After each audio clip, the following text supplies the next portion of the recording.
Masamang anak, umalis ka dito. Hanggat hindi mo tinatanggap ang alyansang kasal, ituturing kong wala akong anak na gaya mo. Ikaw naman, bakit kailangan mong makipagtalo sa tatay? Sumunod ka na lang, tanggapin mo ang alyansang kasal, di ba? Sinasabi ko sa'yo, ang babaeng yun mula sa pamilya Lin. Ate, tumigil ka na, may gusto na akong iba. Kailan mo siya dadalhin para makilala ko? Kapag may pagkakataon, aalis na ako, alagaan mo sina tatay at nanay. Sabi mo nakipaghiwalay ka sa pamilya mo, wala ka ng pera. Tiyahin, wala po. Sinasabi ko lang na pansamantala wala akong ganito karami. Kaya, ang bagay tungkol sa dote at pagbili ng bahay, pwede bang ipagpaliban muna? Hayaan mo muna kaming dalawa ni Andrea na magpakasal. Babawi ako sa pera mamaya. Marco, hindi ba ito ay para lang para hindi magbayad ng dote sa aming pamilya na dahilan na ginawa mo lang? Ano ang gagamitin mo para bumawi? Kung hindi ka magbibigay ng pera, paano ako makakapag-asawa? Kailangan mo nang ilabas ang pera para sa dote, kung hindi ko talaga papayagan ng ate ko na pakasalan ka. Lalo na't ilang taon kang nasa hukbo, hindi nagbigay ng pera ang pamilya mo, nasa ng sarili mong pera. Andrea, magsalita ka para sa akin. Ang pera ko sa hukbo, noon ay lahat na ibigay ko para sa pag-aaral mo sa graduate school. Ngayon, wala na talaga akong pera. Marco de la Cruz, hindi ba ikaw ang kusang nagpadala ng pera sa akin? Anong ibig mong sabihin ng sinasabi mo ngayon? Sinasisi mo ba ako sa paggastos ng pera mo? Ngayon sasabihin ko na rin ito, hindi madali para sa mga magulang ko na palakihin ako. Ang bahay na nagkakahalaga ng 1.8 milyong piso at ang dowry na 388,000 piso, walang bawas kahit isang sentimo. Kung hindi mo kayang ibigay ang perang ito, maghihiwalay na tayo. Andrea, ikaw? Ano ako? Marco de la Cruz isa, ka lang naman na high school graduate. Ako ngayon ay isang graduate student mula sa 985 University. Nagtapos, ang ating mga buhay ay matagal nang magkaiba. Kung hindi mo man lang ako mabigyan ng ganitong seguridad, bakit ako magpapakasal sa iyo? Tama, ikaw, isang ordinaryong tao na walang pinag-aralan at walang tulong mula sa pamilya, ano ang magagawa mo sa hinaharap? Magtrabaho sa construction site o mag-deliver ng pagkain? Ang aming Andrea ay matagal nang nagtatrabaho sa Pangkat Reyes. Ang Pangkat Reyes ay ang pinakamalaking kumpanya sa probinsya na pangalawa lamang sa Consortium de la Cruz. Tanging si Andrea lang ang may pagmamahal sa nakaraan, kung hindi, matagal na sana kayong naghiwalay. Andrea, ganyan din ba ang tingin mo? Kaya ang pagbili ng bahay man o ang dowry ay mga dahilan lamang. Iniisip mo lang na hindi na ako karapat-dapat para sa iyo ngayon. Tama ba? Maghihiwalay, di ba? Sige, pumayag na ako. Ako ang hindi karapat-dapat sa inyong pamilya. Pero Andrea, pakitandaan ang desisyon mo ngayon. Huwag kang magsisi.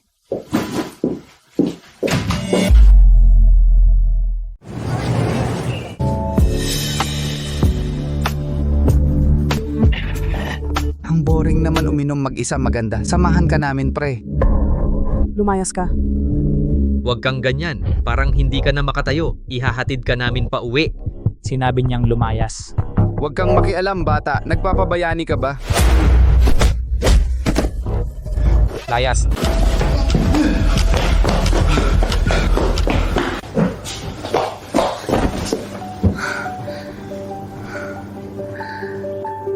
Ang ganda mo pala. Kahit na sobrang hirap na ako, bakit kailangan kong mag-alyansang kasal? Mukhang pinipilit ka rin ng pamilya mo. Ngayong gabi, ikaw ang nagligtas sa akin. Sa huli mapupunta naman sa iba. Mas mabuti pang sayo na lang. Ngayong gabi, sayo ako.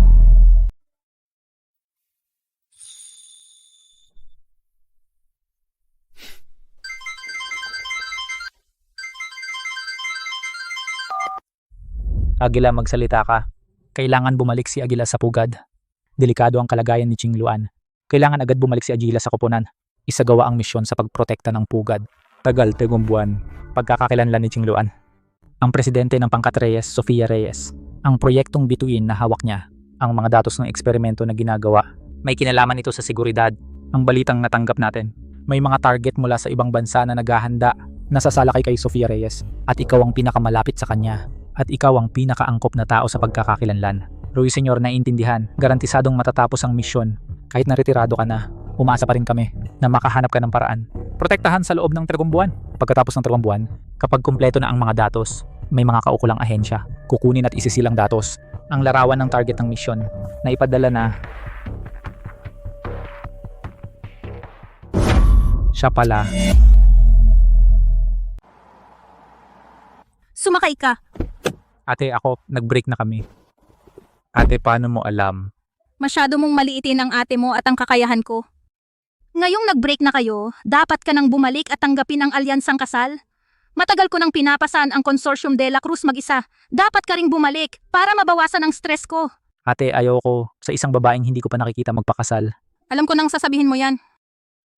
Dahil ayaw mong bumalik at galit pa rin sina mama at papa. Pero hindi ko rin naman. Hayaan ang aking kapatid na mamatay sa gutom sa kalye. Naghahanap ako ng trabaho para sa iyo. Trabaho? Tunay na bodyguard. Bawal mong gamitin ang pangalan ng Consortium de la Cruz. Kasi ang tagapagmana ng Consortium de la Cruz ay magiging bodyguard ng iba. Kapag nalaman ng iba, hindi maganda. Hindi na ako ang tagapagmana ng Consortium de la Cruz. Kalokohan. Hindi mapuputol ang dugo. Gawin mo muna yan hanggang sa kumalma sina mama at papa. Kung gusto mo akong maging bodyguard, dapat mo munang sabihin kung sino ang babantayan ko. Si Sofia Reyes, ang presidente ng Pangkat Reyes. Siya ang matalik kong kaibigan. May problema siya kamakailan. Magaling kang lumaban. Bagay na bagay kang maging bodyguard niya. Tandaan mo, sa ngayon bodyguard ka lang na inupahan ko. Hindi ang aking kapatid. Sofia, nandito na ang bagong bodyguard na hinanap ko para sa'yo.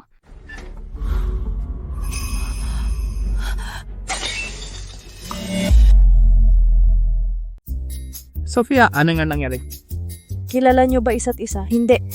Nadulas lang. Siya si, hindi ba ikaw ngayon naghahanap ng personal na bodyguard? Ito'y hinanap ko sa kaibigan ko. Ang pangalan niya ay Marco de la Cruz. Isabel, na-appreciate ko ang iyong kabutihan. Pero hindi ako nangangailangan ng tao, lalo na sa mga lalaking hindi kilala ang pinagmulan. Ma'am Reyes, nakita lang tayo kagabi, nakalimutan mo na agad. Sinabi mo pang guwapo ako, nagkita kayo kagabi. Tumahimik ka muna. Isabel, kailangan ko siyang makausap ng sarilinan. Ayos lang ba sa'yo? Walang problema, may kailangan ako sa grupo, hindi na kita aabalahin dito. Magtrabaho ka ng mabuti, naniniwala ako sa'yo. Marco de la Cruz, wala akong pakialam kung sino ka at kung anong pagkatao mo. Ang nangyari kagabi ay isang pagkakamali lamang. Sana'y makalimutan mo ito bilang kapalit. Ano man ang gusto mo, sabihin mo lang. Ma'am Reyes, ngayon ako ay nag-a-apply bilang bodyguard. Sige, pwede kitang payagan na manatili, pero may kondisyon. Una, lumayo ka sa akin ng 3 metro. Ikalawa, huwag mong babanggitin ang nangyari kagabi. Ikatlo, kung malaman kong may iba kang pakay, gagawin kong hindi ka na makapanatili sa Jiangcheng. Sige po. Pumunta ka sa HR ngayon. May mag-a-assist sa'yo sa onboarding. Ang buwan ng sweldo ay 100,000. Ma'am Reyes, pambayad ba ito sa katahimikan ko? Lumabas. Ma'am Reyes, tungkol sa nangyari kagabi, gusto mo ba talagang kalimutan ko yon? Kung gusto mo, pwede akong manindigan. Umalis ka.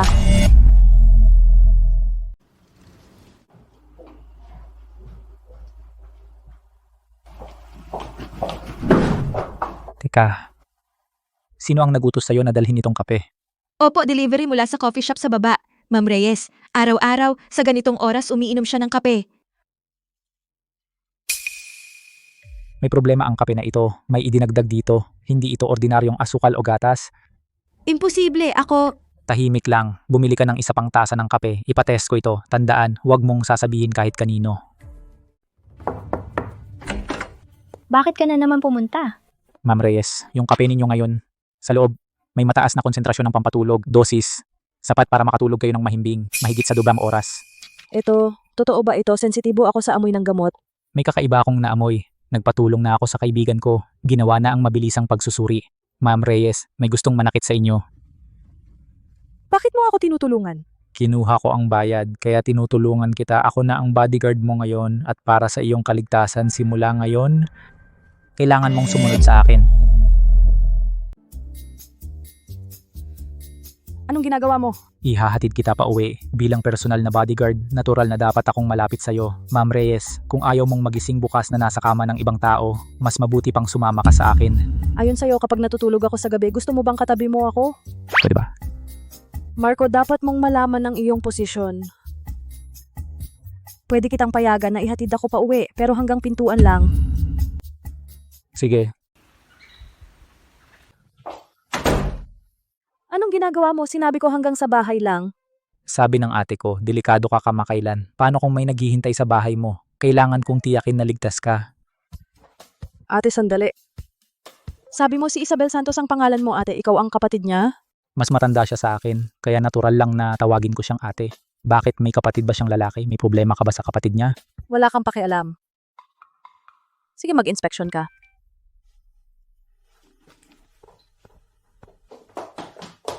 Anong ginagawa mo? Sino ang nagpapasok sa'yo sa kwarto ko? Ini-inspeksyon ng mga bag at nakatagong kamera. Ito ay standard procedure. Wala akong ganyan. Lumabas ka.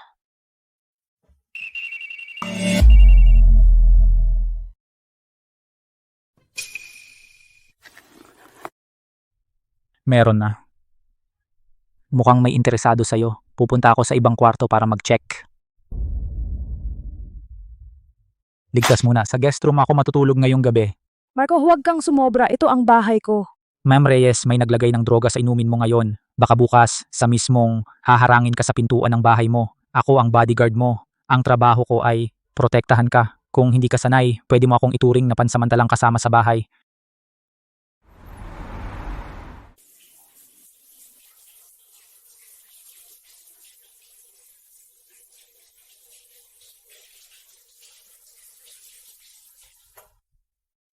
Marco. Nandiyan ka pa ba sa labas? Ano? Hindi ka naman. Huwag kang mag-alala, isang maginoo ako. Sa mga babaeng tulad mo na walang kurba, wala akong interes. Sino ang sinasabi mong walang kurba? Ikaw? Magpahinga ka na, may pasok pa bukas. Huwag kang mag-alala, nandito ako. Walang makakasakit sa'yo, pati ina ako.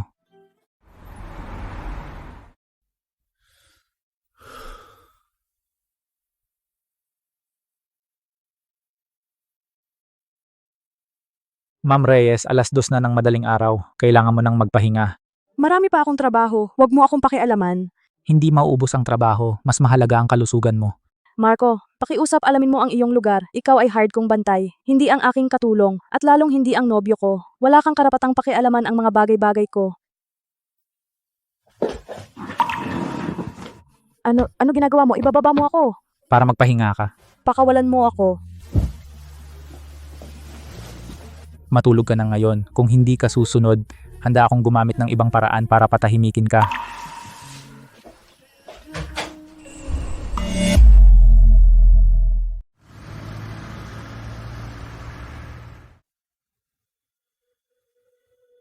Gising na, halika na't kumain ng almusal.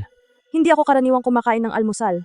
Simula ngayon, kailangan mong kumain. Sa sobrang pagod mo sa trabaho, hindi kakayanin ng katawan mo kung hindi ka kumain ng almusal.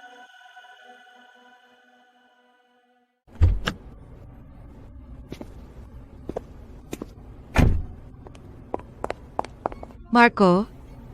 Bakit ka nandito? Sinabi ko nga, bakit ganun ka kabilis? Pumayag ka agad na makipag-break. Nalaman ko lang na sinusundan mo pala ako. Alam mo na nagtatrabaho ako sa Pangkat Reyes, kaya sinadya mong pumunta dito para harangin ako. Marco, wala ka bang hiya? Masyado kang nag-iisip. Ako ngayon ang bodyguard ni Ma'am Reyes. Bodyguard ka pa ni Ma'am Reyes? Anong posisyon mo? Anong posisyon ni Ma'am Reyes? Kahit high school graduate ka lang, gusto mo pang maging bodyguard ni Ma'am Reyes? Sa tingin ko, isa ka lang security guard na may sweldo na 3,000. 3,000 na sweldo? Hinahamak mo ba ang Pangkat Reyes? O ako, si Sofia Reyes? Ma'am Reyes. Hindi iyon ang ibig kong sabihin. Ako lang ay... Basta nararamdaman ko lang. Ang sahod ng bodyguard ko, si Sofia Reyes, ay nagkakahalaga lang ng 3,000 kada buwan. Sa tingin mo, ang buhay ko, si Sofia Reyes, ay ganito lang kamura? Hindi ganun. Ma'am Reyes, kami ni Marco de la Cruz ay magkakilala na dati. Hindi ko alam na siya talaga pala ang bodyguard ninyo. Magkakilala? Paano kayo nagkakilala? Ex-girlfriend? Marco de la Cruz, ang pangit ng panlasa mo. Bawat tao naman ay nagkakamali. Dahil hiwalay na kayo, huwag ninyong dalhin ang emosyon sa trabaho. Kung hindi, sa pagitan ninyong dalawa, either umalis ka o siya. Tara, pasok na.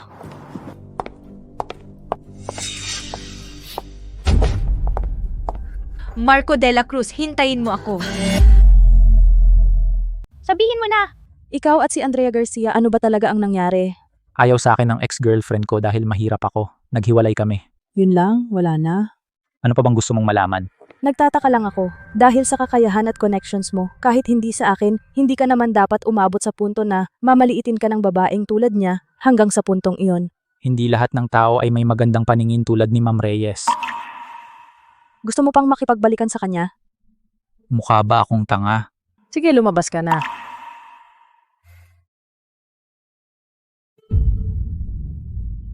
Shawang, pasok mo na.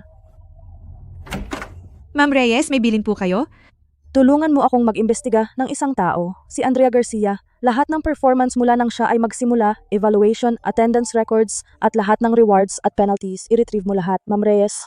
Si Andrea Garcia ay... Isang ordinaryong empleyado, bakit may problema ba? Wala. Gagawin ko na agad.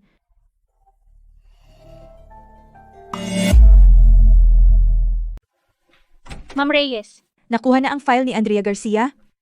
Si Andrea Garcia ay graduate ng master's degree mula sa isang nangungunang universidad. 1 taon at kalahati na siya sa trabaho pagtatasa ng performance 3 sunod na quarter ay C-level. Nasa hulihan ng ranking sa departamento. Sa attendance naman, May 12 beses na late at early out at saka may 2 record na reklamo mula sa kliyente. ang feedback ng department head niya. Si Andrea Garcia ay may katamtamang work attitude. Madalas mag-iiwas sa mga gawain mahina ang teamwork skills. Ganyan lang ang level niya, paano siya nakapasok sa pangkat Reyes? Tiningnan ko ang record ng pagpasok niya.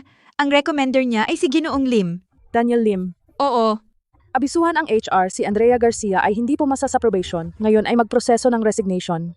Ma'am Reyes, isang maliit na empleyado lang. Hindi naman kailangan na kayo mismo ang mag-issue ng notice. Siya, nasaktan ba niya kayo? Kung nasaktan ba niya ako, may kinalaman ba yon sa pagtanggal ko sa kanya? Wala. Nakakaramdam lang ako na kakaiba kayo ngayon. Tama nga, bakit ako magiging walang dahilan? Biglang mag-target ng maliit na empleyado, posible bang nagustuhan ko si Marco de la Cruz ang masamang tao na iyon? Sir Lim, tulungan mo ako. Tatanggalin ako ng kumpanya. Sabi nila hindi ako pasado sa probation. Imposible ito. Ako ay... Andrea, maupo ka muna at sabihin mo ng dahan-dahan. Tapos pinaalis ako ni Ma'am Reyes.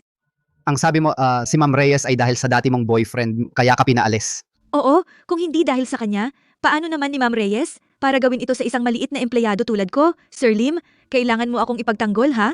Interesante ang bodyguard na si Marco de la Cruz. Alam ko na ito. Sa HR, ako na ang bahala. Sir Lim, maraming salamat. Andrea, huwag kang mag-alala. Ang problema mo ay problema ko. Ngayong tanghali, sa lunch break, hintayin mo ako sa dati nating lugar. Ang kulit mo, Sir Lim. Basta't panatilihin mo ang posisyon ko, susundin ko ang lahat ng sasabihin mo. Yan naman ang tama. Bumalik ka muna sa trabaho. Huwag mag-alala, nandito ako. Sa pangkat Reyes, walang makakagalaw sa'yo. Opo, Sir Lim. Babalik na ako sa trabaho. Hoy, si Sir Chang ng HR. Ako si Daniel Lim, tungkol kay Andrea Garcia. Oo, yung aking nirekomenda. Pabayaan muna natin. Kakausapin ko muna si Ma'am Reyes bago magdesisyon. Sofia, libre ka ba mamayang gabi? Nag-book ako ng mesa sa isang Michelin restaurant. Gusto kitang imbitahin sa hapunan. Director Lim, sa oras ng trabaho, tawagin mo akong Ma'am Reyes. At saka, may lakad ako mamayang gabi. Sofia, huwag kang masyadong formal. Magkaibigan ang mga pamilya natin mula pa noon. At matagal na kitang hinahabol. Kahit ayaw mong makipagalyan sa kasal sa pamilya Gu. Kung pagbabasihan ang panahon, dapat ako na ang susunod, di ba? Daniel, sinabi ko ng malinaw sa'yo, hindi tayo bagay. Mangyaring huwag nang mag-aksaya ng oras at lakas. Sofia, naakit ka ba sa bagong bodyguard na yan? Hindi ko kailangan mag-account sa'yo ng personal kong buhay. Kung wala ka ng ibang trabahong dapat pag-usapan, lumabas ka na.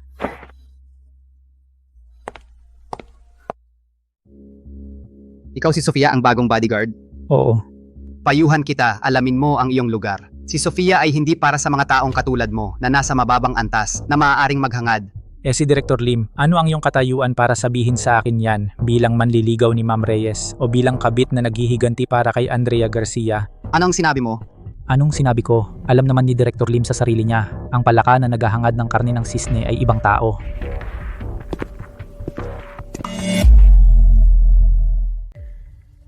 I-check mo ang isang tao para sa akin.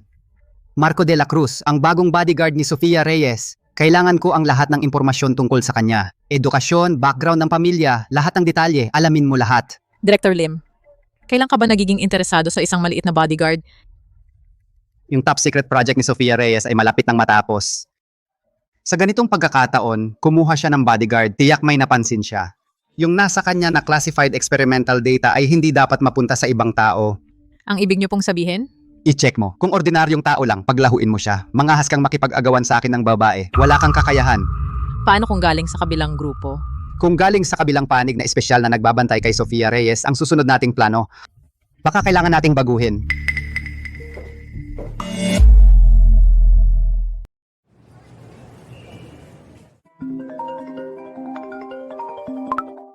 Ate, gabi na. Anong problema? Wala naman, tinanong lang kita kung kumusta ka. Maayos ba kayo ni Sofia Reyes? Maayos naman. Mabait siya. Mabait? Sa anong paraan? Sabi ko sa'yo si Sofia ay kilalang napaka-cold. Maraming mayayamang lalaki ang nanliligaw sa kanya pero hindi niya sila pinapansin. Ano, gusto mo ba siya o hindi? Ate, ano ba sinasabi mo? Bodyguard ako. Siya ang boss. Paano niya ako magugustuhan? Isang simpleng bodyguard. Ang ibig mong sabihin may gusto ka sa kanya? Ate, tumigil ka na. Ngayon, isa lang akong mahirap na bodyguard. Hindi ako bagay sa kanya. Ang cold na babaeng presidente. Huwag mong sabihin sa harap niya ang kung ano-ano. Huwag maapektuhan ang trabaho ko. Anong ibig mong sabihin hindi bagay? Ikaw, Marco, ay mula sa Consortium de la Cruz, ang nag-iisang tagapagmana. Ang dugo ng mga de la Cruz ay dumadaloy sa'yo. Kung gusto mo, tutulungan kitang ayusin. Ate, Sabihin mo lang kung gusto mo ba talaga. Sige, gets ko na. Maghintay ka.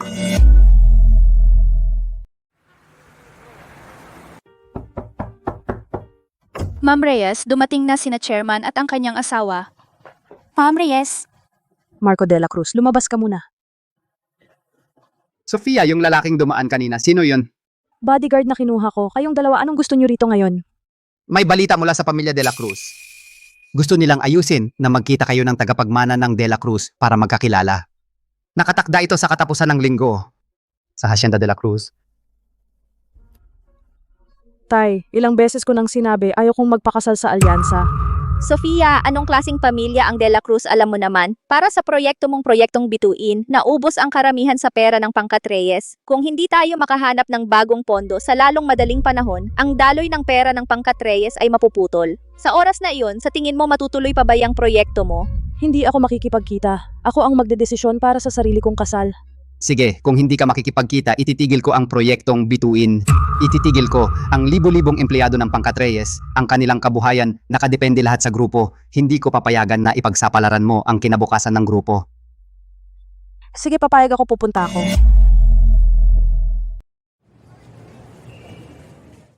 Ginoong De La Cruz,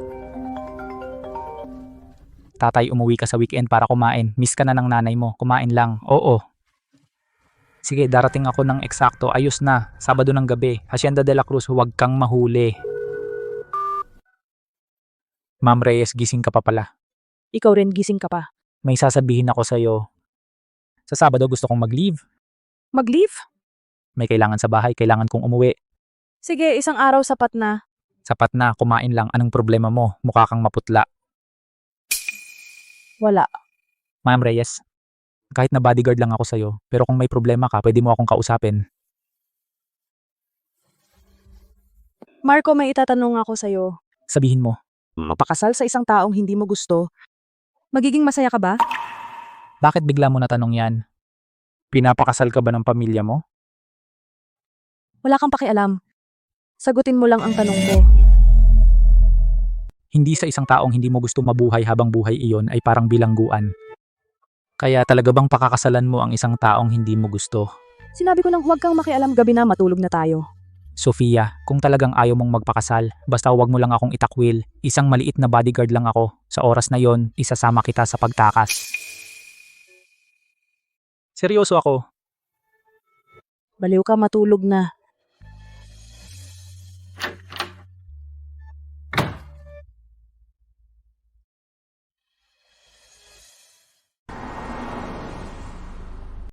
Nasa opisina na si Ma'am Reyes.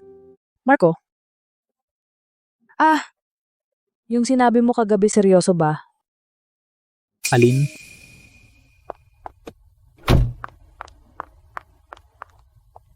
Oo naman, seryoso. Dahil nandito na tayo, maging komportable na lang. Yung kunwari lang ginagawa ang trabaho.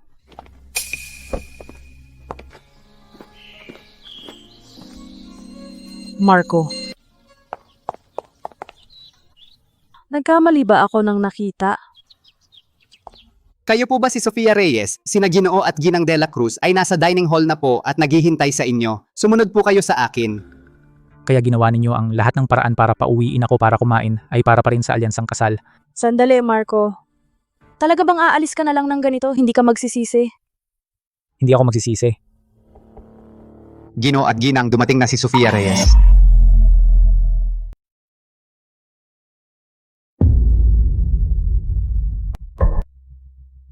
Marco. Ma'am Reyes,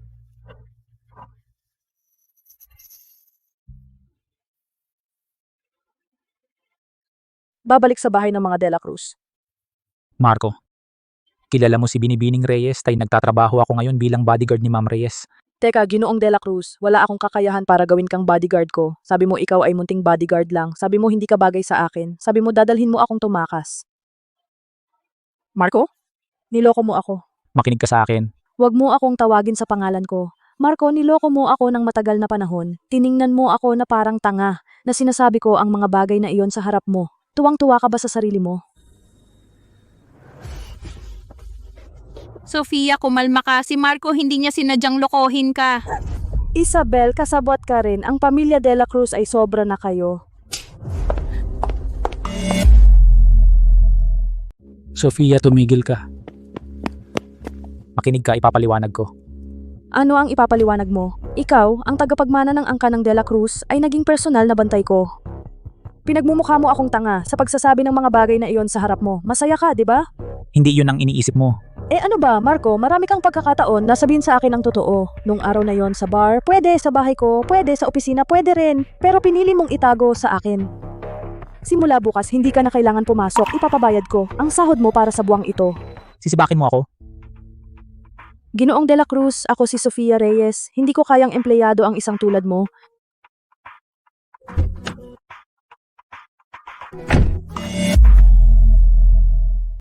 Uy, hindi ba ito si Marco na bodyguard? Bakit kasi nibak? Huwag kang umalis. Hindi ba ang galing-galing mo? Hindi ba si Ma'am Reyes ang sumusuporta sa'yo? Ngayon para kang asong walang tahanan? Marco De La Cruz. Hindi ba dati umalis ka ng parang wala kang pakialam? Sabi mo pa, wag daw magsisi. Sino ngayon ang nagsisisi? Ano ang pakiramdam na pinaalis ka ni Ma'am Reyes? Tapos ka na, Tapos na, ano ngayon? kaya pwede ka nang umalis. Ikaw? Sino ang nagpayag na umalis ka na ganyan na lang? Tumigil ka. Marco De La Cruz. Teka, dapat Ginong De La Cruz ang tawag sa'yo. Tagapagmana ng Consortium De La Cruz. Pumunta ka sa Pangkat Reyes para maging bodyguard. Pinapahiya mo talaga ang pamilya De La Cruz. Wala kang pakialam. Paanong wala akong pakialam? Ikaw, isang miyembro ng pamilya De La Cruz. Pumunta ka sa teritoryo ko at nagpapakabayani. Sino ka ba sa tingin mo? Teritoryo mo, ang Pangkat Reyes ay magiging akin. Daniel Lim, Sofia Reyes at magiging babae ko rin siya. Dahil pinalayas ka na ng pamilya De La Cruz, wala ka ng karapatang mangarap kay Sofia Reyes. Siyempre, kung natanggal ka at walang mahanap na trabaho, pwede kang maging driver ko. Bibigyan kita ng 8,000 bawat buwan. Ano sa tingin mo? Ha ha ha. Sir Lim, nakalimutan mo ba? Nandito pa si Andrea Garcia, ang dami mong babae. Eh di ano, basta marami akong pera, ang babae, makakahanap ako ng 10, 20 o kahit 30. Tapos ka na. Bakit may sasabihin ka?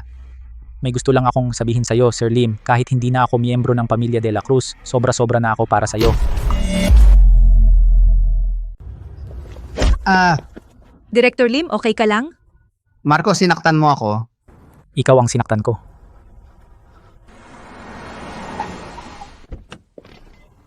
Ginoong De La Cruz, Binibining Reyes. Inutusan ako ni Binibining Reyes na sunduin kayo pa uwi. Itong sasakyan ay para sa iyo? Marco, teka, sino ka ba talaga?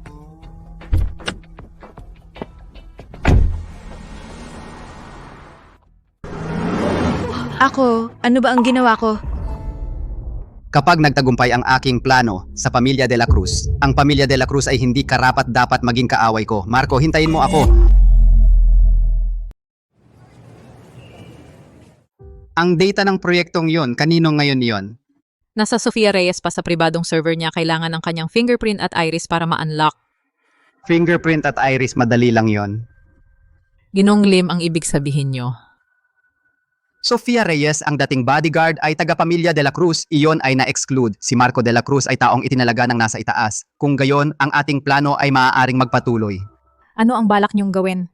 Pagkatapos ng isang buwan, kapag natapos na ang proyekto, tiyak na si Sofia Reyes ay mag-isa lang pumunta sa server room ng data center para gawin ang huling backup. Sa oras na yon, ang data ay kukunin ko at ang tao ay sa akin din. Hate, ngayon ayos na pinalayas ako ng iba. Hindi ko rin alam bakit ganun kalaki ang reaksyon ni Sofia, pero sa tingin ko may pagkakataon ka pa. Anong ibig sabihin? Kung hindi ka gusto ni Sofia, bakit siya magagalit dahil niloko mo siya? Ngayon, dahil dito lalo siyang nagagalit, ibig sabihin, mas mahalaga ka sa kanya. Sana nga. Umalis na si Ruiseñor sa target, humihiling upang isagawa plan B sang-ayon.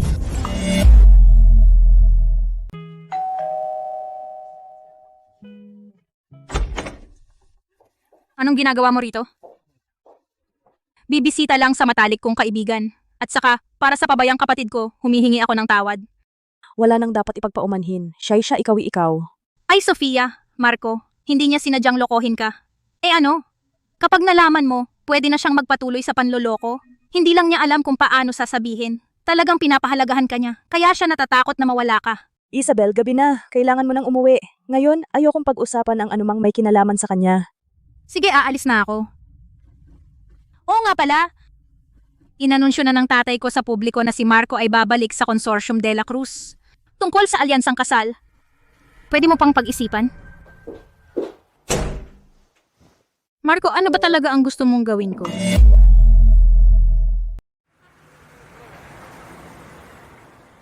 Ate, sa tingin ko masikip pa rin ang damit na ito.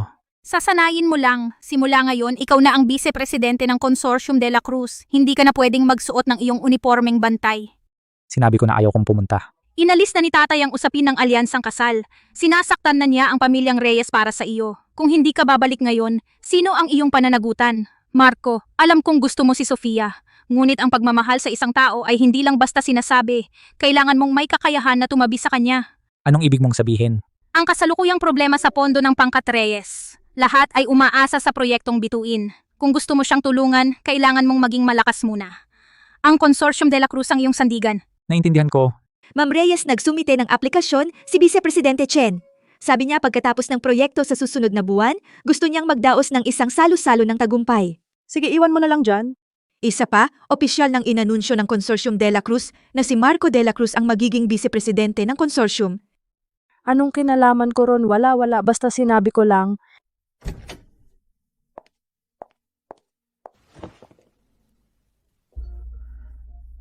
Marco, ano ba talaga ang gusto mo? Sofia Tagumpay, ang proyektong bituin, itong basong ito ay para sa'yo. Pagod ka na, Ginong Lim. Hindi naman, karangalan ko na makapaglingkod sa'yo. Sofia, alam kong dati, mayroon kang masamang pananaw sa akin, pero sa tagal na ito hindi nagbago ang aking damdamin para sa'yo. Ginoong Lim, ngayon ay selebrasyon lamang. Sige, hindi ko na sasabihin. Tara, isa pang baso.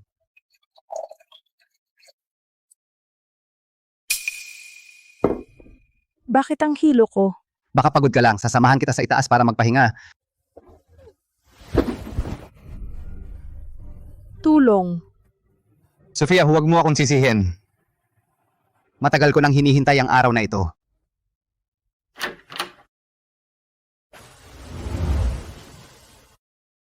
Sofia Reyes, hindi ba't ikaw ang nasa itaas pagkatapos ngayong gabi ikaw ay magiging akin? At ang Pangkat Reyes ay magiging akin din.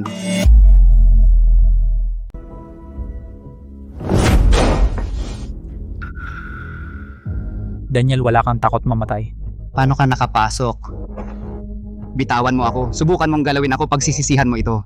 Pagsisisihan mo ako, karapat dapat ka ba?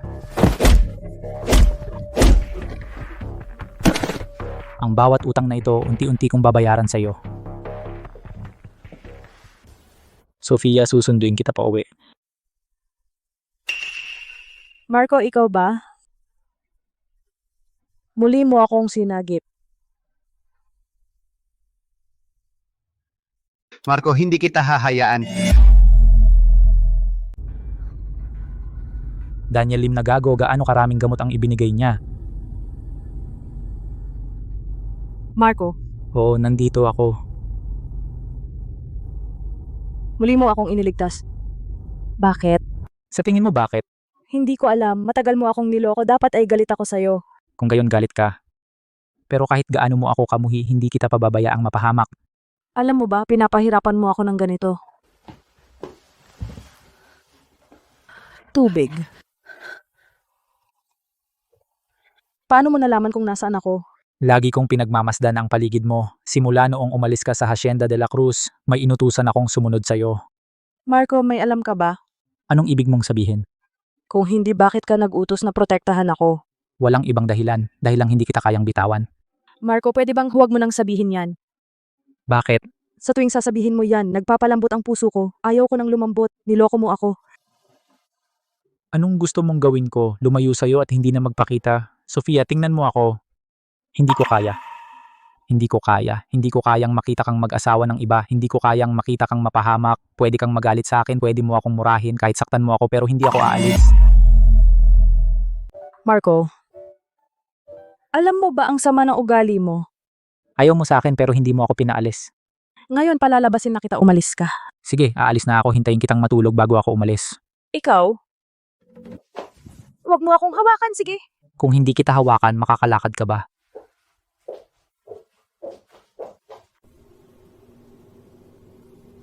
Anong ginagawa mo rito? Hinihintay kitang matulog.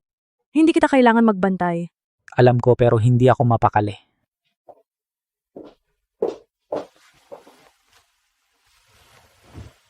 Hindi mo pa binabayaran ang utang mo sa akin. Alam ko kaya unti-unti kong babayaran. Tungkol kay Daniel Lim, salamat. Walang anuman.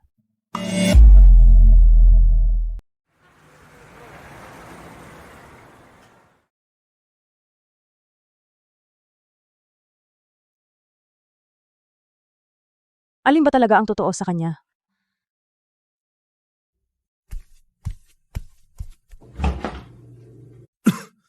Magandang umaga. Bakit hindi ka pa umaalis? Sabi ko hihintayin kitang makatulog ka bago umalis. Pero nakatulog din ako. Uminom ka at umalis na. Sige. Ano ang gagawin mo tungkol kay Daniel Lim? Dahil nagkamali siya, dapat niyang tanggapin ang parusa ng batas. Kailangan mo ba akong tumestigo? Hindi, kung ang pamilya Gu ang haharap, magiging komplikado ang usapan. Sige, pero maaring may iba pa sa likod ni Daniel Lim. Mag-ingat ka. Anong ibig sabihin? Ibig sabihin hindi pa tapos ito. Aalis na ako. Oo nga pala, kahapon sinabi mong iniligtas mo ulit ako. Naalala mo pa ang mga nangyari dati. Hindi ko naaalala, umalis ka na.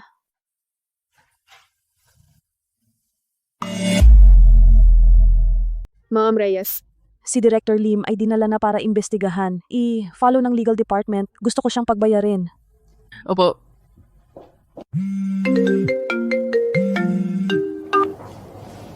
Kumusta? Ma'am Reyes, binabati kita at naalis mo si Director Lim. Pero ang datos ng proyektong bituin, kukunin namin. Sino ka? Hindi mo kailangang malaman kung sino ako. Ang kailangan mong malaman, si Director Lim ay maliit na tao lang. Babala lang si Director Lim. Sa susunod, hindi lang pagdodroga ang gagawin namin. Uy Marco, may sasabihin ako sa'yo. Yung tawag kaninang umaga, may voice changer yung kausap ko. Hiningi ang datos ng bituin.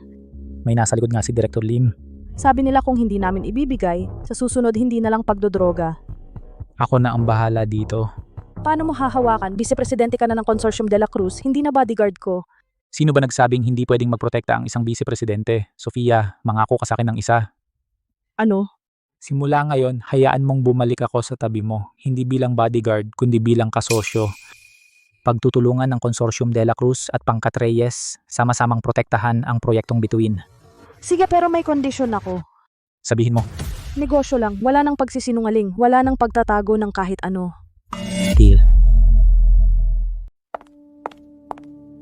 Magandang araw, gusto ko pong makita si Ma'am Reyes. May appointment po ba kayo? Wala po. Pero dati akong empleyado ni Ma'am Reyes. May napakahalaga akong bagay na kailangan kong pag-usapan sa kanya. Kung walang appointment, hindi po kayo makakapasok. Pakibalik na lang po.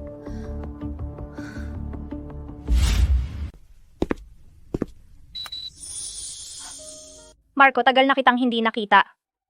Marco, may problema. Alam kong nagkasala ako sa iyo noon. Pansamantala akong nasibak ngayon. Wala akong makitang trabaho. Pwede mo ba akong tulungan? Tulungan saan? Pwede mo bang kausapin si Ma'am Reyes para makabalik ako sa trabaho? Gagawin ko ang lahat. Andrea? Nagkakamali ka yata? Ano? Wala na tayong relasyon. Natanggal ka dahil hindi sapat ang kakayahan mo. Huwag ka nang lumapit sa akin at huwag ka nang pumunta sa Pangkat Reyes. Marco, maghintay ka. Balang araw pagsisisihan mo ito.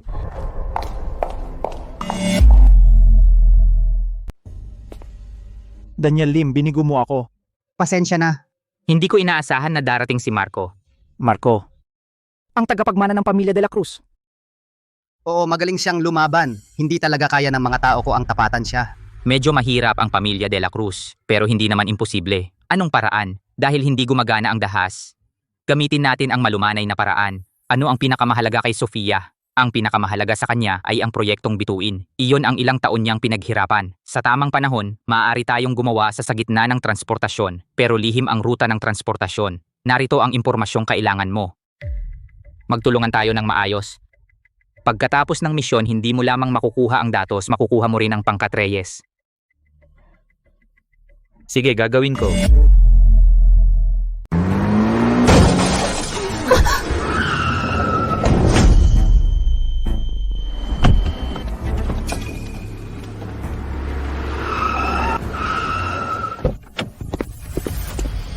Huwag kang makialam.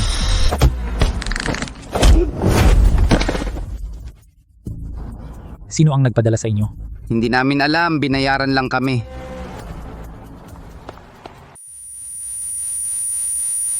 Sofia, ayos ka lang ba? Sinagip mo na naman ako.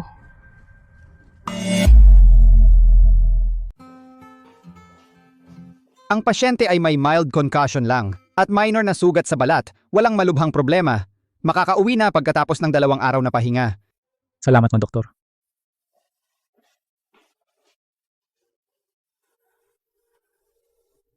Marco, Gising ka na? Ano ang pakiramdam mo? masakit ang ulo ko. Huwag gumalaw. Sabi ng doktor kailangan mo ng pahinga, kaya may utang ka na naman sa akin. Ikaw ang may utang sa akin. Hindi mo pa nababayaran ang panloloko mo sa akin. Sofia, kapag natapos na to, pwede ba tayong mag-usap ng maayos? Tungkol saan? Tungkol sa atin. Marco, alam mo ba, tuwing nasa panganib ako, ikaw ang unang pumapasok sa isip ko. At saka, At natuklasan ko na, parang hindi kita kayang kamuhian. Kahit na niloko mo ako. Mga kasamahan, proyektong bituin papasok na sa huling yugto. Ngayon, opisyal kong inaanunsyo, Consortium de la Cruz ay magsisilbing estratehikong kasosyo makikilahok sa buong proseso sa pangangalaga ng paglipat ng datos. Ma'am Reyes, kung sasama ang Consortium de la Cruz, paano ang hatian ng kita? hindi kukuha ng kahit isang piso ang Consortium de la Cruz. Tanging seguridad lang ang aming pananagutan. Tama si Marco, napakahalaga ng bagay na ito. Ang Consortium de la Cruz ang may pananagutan. Sige, ganun na. Talaga bang hindi mo kukunin ang bahagi ng kita? Ang kapakan ng hinahanap ko ay hindi nasusukat ng pera. Ano ba ang gusto mo? Gusto kong ligtas ka. Ang iba ay hindi mahalaga. Ang sama mo talaga. Nasabi mo na yan. Bakit mo pa sinasabi? Dahil gusto kong marinig kang magsabi ng gusto kita. Sa halip na sama. Panaginip mo yan.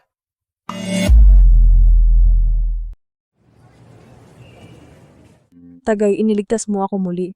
Tagay, buhay ka pa. Marco, tatanungin kita. Itanong mo, Kailan mo ba talaga ako nagustuhan?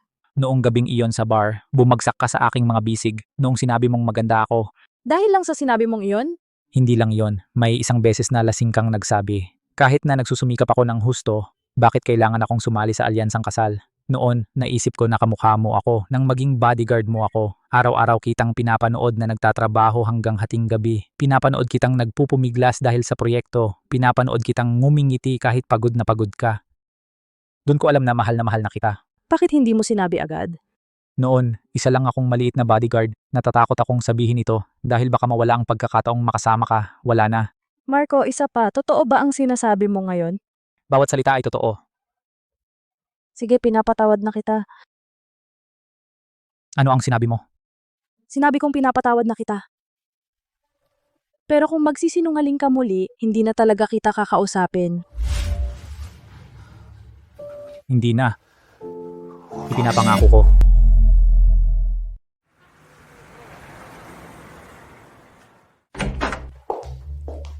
Oy, anong magandang nangyari sa'yo? Ang cute ng ngiti mo. Wala lang. Nagkaayos na ba kayo ni Sofia? Buti naman, alam ko na may pag-asa kayo. Ate, wag ka namang OA. Kailan mo balak mag-propose? Anong propose? Hindi mo man lang naisip yan? Gusto mo siya? Patawad ka na niya. Dapat ayusin mo na. Hihintayin mo pa bang may mang-agaw? Tapusin muna natin ang proyektong bituin. Ang importante ngayon ay ang kaligtasan niya.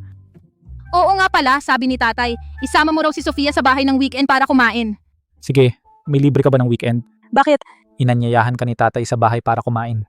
Yung pagtakas ko last time, hindi ba nagalit ang tatay mo? Hindi, sabi niya may sarili kang desisyon. Sabi niya kailangan ko raw ng mag-aalaga sa akin. Ang progressive naman ng tatay mo. Pupunta ka ba? Oo. Pero sunduin mo ako. Siyempre.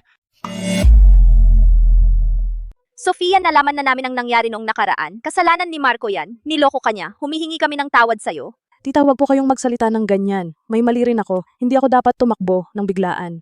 Ang mga kabataan, kapag may hindi pagkakaintindihan, basta mag-usap, ayos na. Ikaw, Marco, kung magluloko ka pa kay Sofia sa susunod, ako ang unang hindi ka patatawarin. Tay, alam ko na. Tara, uminom tayo. Para ipagdiwang na naayos na ang hindi pagkakaunawaan. Mababait ang mga magulang mo. Hindi ganyan dati ang mga magulang ko. Dahil dumating ka, sila ay nagbago. Marco, sabihin mo sa akin ang totoo tungkol sa proyektong bituin, may alam ka ba? Oo, may alam ako. May nagmamatsyag sa proyektong ito, hindi lang si Daniel. Sino? Isang dayuhang organisasyon, Kodigo, Itim na Ahas. Gusto nila ang datos ng bituin. Ano ang gagawin natin? Nagplaplano na ako. Sa araw ng paglipat ng datos, ako mismo ang mag-eskorta.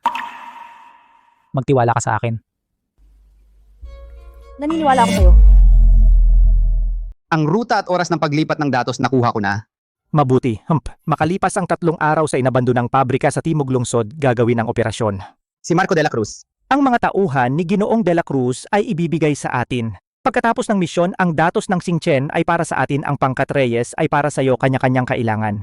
Mabuti matagal ko na itong hinintay. Ayon sa impormasyon, ang plano ng Itim na Ahas ay gagawin sa inabandonang pabrika sa Timog Lungsod.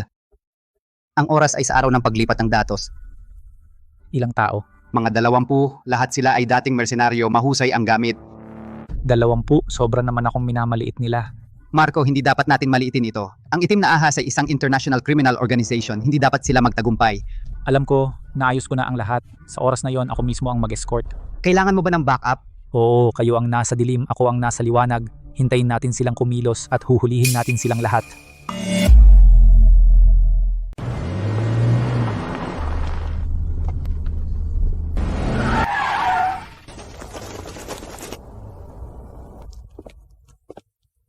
Marco de la Cruz, Sofia Reyes, hindi mo inaasahan, di ba? Daniel, talaga bang pupunta ka sa ganito? Kayo ang pumilit sa akin. Sofia Reyes, kung noong unay pumayag kang pakasalan ako, hindi mangyayari ang araw na ito. At ikaw, Marco de la Cruz, inagaw mo ang babae ko. Ngayon, babayaran mo ito. Daniel, nababaliw ka na ba? Ibigay mo sa akin ang datos. Kung hindi, ngayon, wala sa inyo ang makakaalis ng buhay. Daniel, nakalimutan mo ba kung saan ako nanggaling?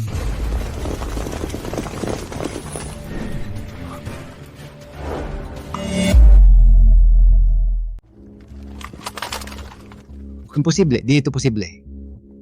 Daniel Lim, nakipagsabwatan ka sa dayuhang puwersa, ninakaw mo ang mga sikreto. Sapat na ang kaso para makulong ka habang buhay. Marco, pakiusap, patawarin mo ako. Pilit lang ako. Pinilit ako ng Itim na Ahas. Walang pumilit sa'yo, ikaw ang pumili ng daan na ito. Wala na yan. Niloko mo na naman ako. Kailan kita niloko? Sabi mo nag-deploy ka lang ng kaunti, hindi yun kaunti. Maliwanag na planado na ito. Ito ay taktikal na panloloko. Salamat, Marco. Walang anuman, responsibilidad ko ito.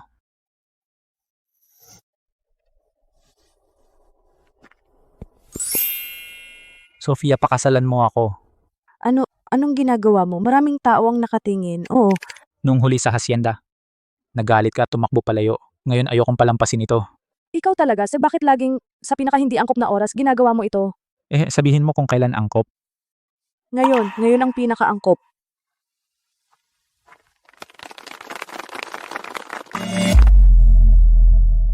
Bienan, ito ang aking toast sa'yo. Salamat sa'yo sa pagbibigay ng napakagandang anak na babae na ipinakasal sa aming pamilya Marco de la Cruz. Wala iyan, Bienan. Itong si Marco kahit minsan hindi maaasahan. Pero wala kang masasabi sa ugali niya. Sofia, magsikap kayong mabuhay ng maayos. Nay, naiintindihan ko. Bienan, huwag kayong mag-alala. Si Sofia, pagdating sa amin, ay ituturing naming sariling anak, nanay, tatay. Dapat nang magdesisyon sa araw ng kasal, di ba? Sa susunod na buwan, ikawalo ay isang magandang araw. Marco, sa tingin mo ba tayo sa hinaharap ay mananatiling ganito? Anong ganito?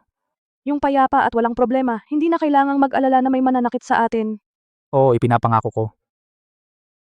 Alam mo ba, nung unang beses sa bar nang makita kita, naisip ko na hindi ka ordinaryong tao. Talaga? Bakit ko naaalala na sinabi mo noon na ang gwapo mo raw? Pwede bang maging seryoso ka? Sofia, mula ngayon ako na ang magpoprotekta sa iyo habang buhay. Sofia, napakaganda mo talaga. Ang kapatid ko sa nakaraang buhay ay nagligtas ba ng Milky Way? Isabel, huwag kang magsalita ng walang basihan. Kailangan kong ipadala ito kay Marco para makita niya kung gaano kaganda ang asawa niya. Wag! Sa araw ng kasal na lang para may surprise. Sige, susunod ako sa'yo. Ang ganda ng asawa mo. Candidato, wag mong sabihin ako ang nagpadala. Ang gabing-gabi na anong meron? Wala, gusto ko lang marinig ang boses mo. Marco, tiningnan mo ba ang litrato? Anong litrato? Si Isabel nagpadala sa'yo, di ba? Siya sa bibig lang sumasang-ayon na hindi magpapadala, pero sa likod, Hindi ko tiningnan. Talaga? Talaga. Gusto kong maghintay hanggang sa araw ng kasal para makita ko ng personal ang pinakamagandang nobya. Buti naman at marunong kang makisama.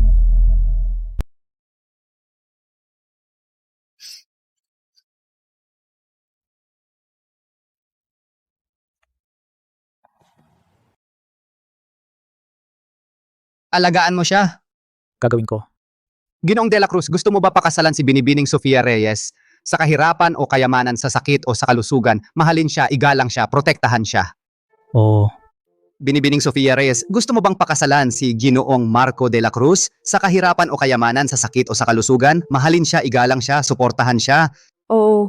Ipinapahayag ko kayo na mag-asawa. Maaari nang halikan ng nobyo ang nobya.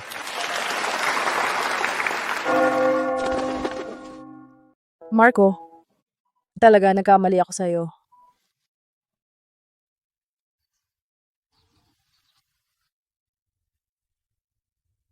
Siya. Hindi na mahalaga. Ang mahalaga ay ikaw